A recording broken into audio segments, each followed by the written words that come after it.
Veremos Marcos 10. Marcos 10 é bem amplo, trata de família, bens materiais, casamento, todos os assuntos realmente que sempre são novos, né?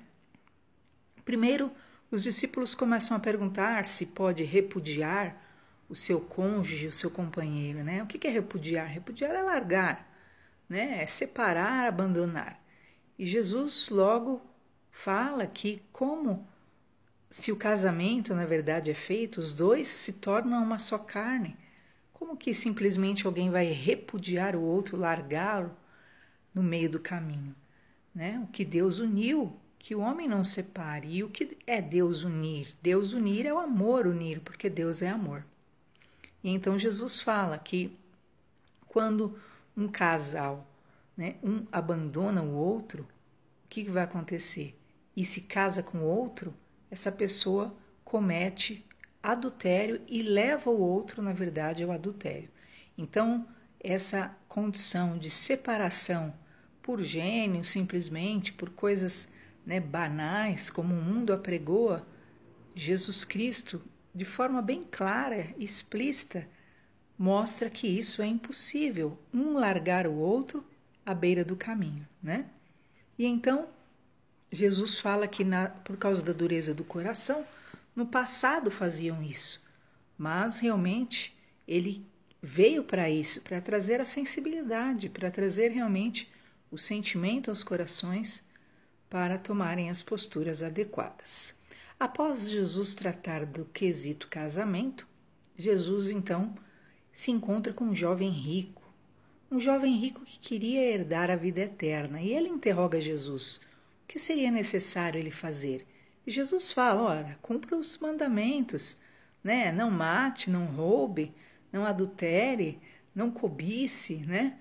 E Jesus vai descrevendo ali os mandamentos para aquele jovem. E ele, todo soberbo, fala: eu cumpro tudo isso. E então Jesus o repreende, o corrige, na verdade, falando: tudo bem, você cumpre tudo isso?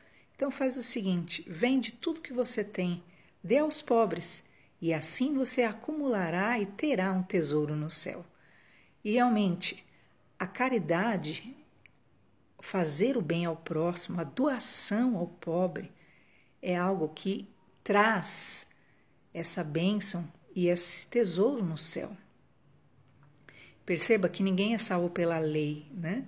Nós somos salvos pela graça, mas o amor, a caridade, como diz, né? Nós não somos salvos pelas obras, é pela graça, mas pelas nossas obras nós mostramos qual é a nossa fé.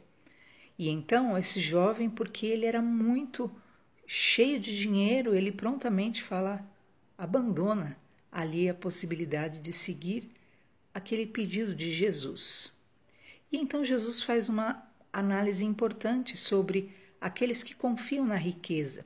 A questão não é o ter, a questão é o confiar na riqueza, né? Confiar que para eu ser feliz eu preciso ter, eu só posso ser feliz se eu possuir, eu só posso ter uma vida plena se eu possuir. E Jesus fala: é mais fácil passar um camelo pelo buraco de uma agulha do que um rico entrar no reino dos céus. Como é difícil aqueles que confiam nas riquezas entrar no reino de Deus. Não é a questão do ter o dinheiro, mas é a questão de que quem confia na riqueza dificilmente vai se curvar àquilo que é, ao chamado de Jesus, a vontade de Jesus. Ter riqueza é diferente de confiar na riqueza, porque o que confia na riqueza, ele acredita que a sua riqueza lhe garantirá tudo, a bonança, a paz e tudo o que é necessário, e automaticamente ele só pensa no plano terreno, ele só pensa naquilo que ele vê, na estrutura material e física, e ele dificilmente se preocupará com as coisas espirituais e eternas, que é o que Cristo falou: acumule tesouros nos céus. Então, a importância da caridade, da generosidade é fundamental. Demonstra o amor ao próximo e é a manifestação, sim, da sua fé no Todo-Poderoso. E então continua ainda a palavra de Deus. Jesus pega uma criança, traz para perto de si e diz para aquela criança: olha, se vocês não se tornarem como uma criança, dificilmente entrarão no reino de Deus. É muito sério isso, né? Aquele que não se torna como uma criança, o que é se tornar como uma criança? Aquele que não receber o reino de Deus como uma criança. Jesus fala assim em Marcos 10. O que seria isso? Há muitos que querem receber o reino de Deus, o evangelho de Jesus, a palavra de Deus, como os sábios, como os entendidos, como os aptos, como aquele rapaz. Não, eu já sei de tudo. Eu não mato, eu não roubo, né? Só que Jesus falou: quem não receber como uma criança. O que é uma criança? Uma criança é aberta para aprender. Uma criança vai ser ensinada pelos seus pais. Uma criança vai ser moldada. E realmente você vai lembrar de João, que disse: necessário vos é nascer de novo. Então é importante que todo aquele que receber o reino de Deus, todo aquele que quiser chegar ao reino de Deus, todo aquele que receber a palavra de Jesus, tenha um coração de criança, um coração disposto a aprender, não de um adulto rigoroso, cheio de entendimentos e capacitações pessoais que não valem de nada. Se você se julgar sabichão diante do reino de Deus, nada te acrescentará. Por isso, é fundamental receber o reino de Deus como uma criança. Tenha um coração pronto, esqueça tudo que você aprendeu de religiosidade, de ritualismo, de abordagens, tudo. E realmente aprenda o que Deus vai ensinar para você. Depois de Jesus falar sobre isso, ele então fala daquilo que é a importância de colocar o reino dos céus em primeiro lugar nas nossas vidas. Os discípulos indagam Jesus a respeito da sua atitude de terem abandonado tudo para seguir a Jesus. E Jesus lhes diz: não há ninguém que tenha deixado irmãos, casa, pai, mãe, mulher, filho ou campos por amor de mim e do Evangelho, que não receba 100 vezes mais nessa terra, com perseguições, e ainda, no século vindouro, a vida eterna. Então nós vemos a importância do sacrifício pelo reino de Deus.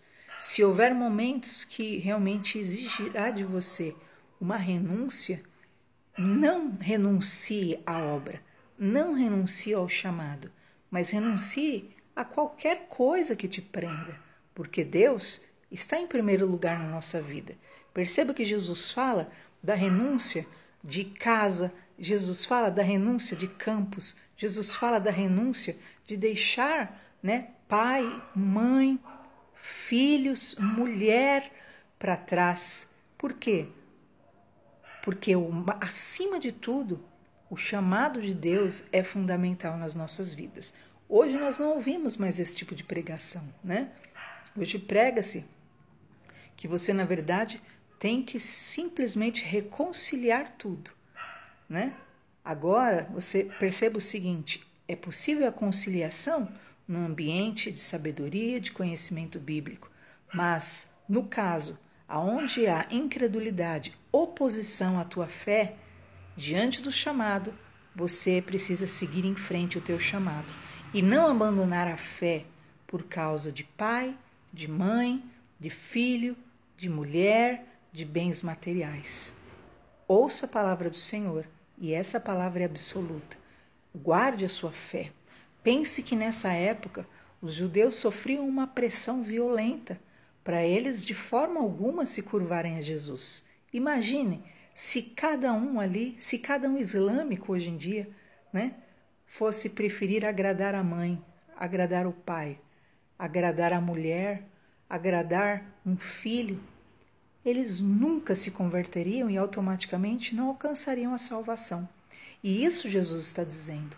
que todo aquele, em momento que exige uma posição por parte de incrédulos, por parte de religiosos, de quem for, sempre opte pelo Senhor Jesus, porque o seu chamado, o Deus eterno, quando você o prioriza, Jesus disse, você receberá ainda nessa terra 100 vezes mais e ainda no porvir a vida eterna, por ter escolhido seguir a Jesus.